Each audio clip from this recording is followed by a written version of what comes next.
O professor Marco Antônio Villa está aqui com a gente para a gente conversar um pouquinho mais a respeito desse assunto importante, né, professor? Claro. Que a essa altura aqui do campeonato, esqueçam, o senhor já tinha destacado isso, mas é importante ressaltar depois da entrevista do ministro Paulo Pimenta, que esqueçam eventuais divergências políticas, né? A gente está falando do óbvio, né?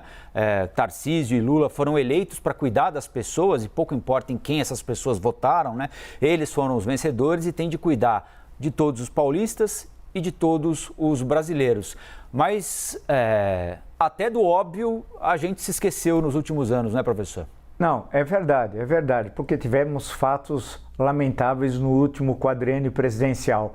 Mas em situações como essa, a gente tem de olhar para o hoje e para o amanhã, sabe? E esse trabalho de coordenação, ele é essencial.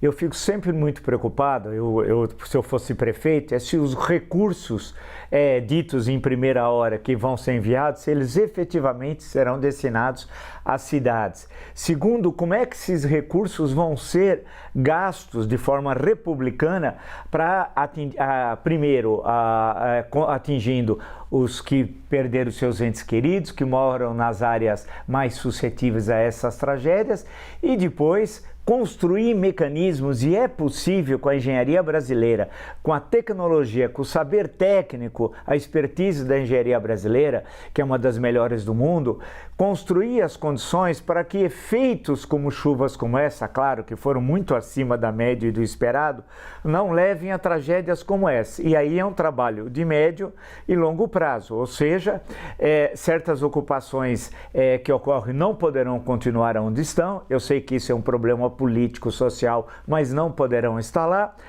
Certas obras de contenção poderão ser feitas nas estradas de acesso, nas cidades, e isso é possível, volto a dizer, porque a engenharia brasileira tem condições aí para construir tudo isso, para evitar que tragédias nessas proporções, já que fenômenos da natureza são incontroláveis, não ocorram. E uma comunicação mais efetiva, que parece, nós não sabemos, não vamos julgar sem ter as informações corretas.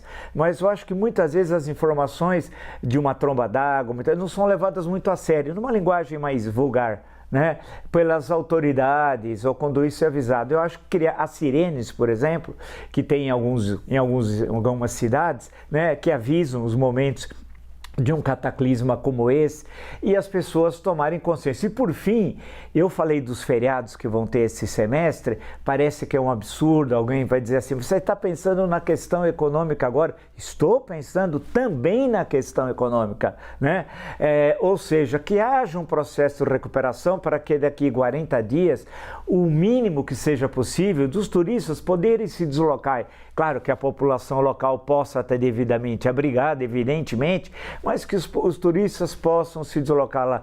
E nesse semestre teremos mais 4 ou 5 oportunidades de feriados prolongados. E essa região foi muito atingida economicamente também pela Covid-19. Por isso que o trabalho de interligar prefeituras, governo do estado e governo federal é central. E nós temos o costume, que nós não temos, e isso é geral, de cobrar sempre da Defesa Civil. Nós falamos de vários ministérios, disso, daquilo, mas perguntamos, mas será que a Defesa Civil tem recursos? Será que a Defesa Civil necessários? Será que ela está fazendo o seu trabalho? Como está fazendo?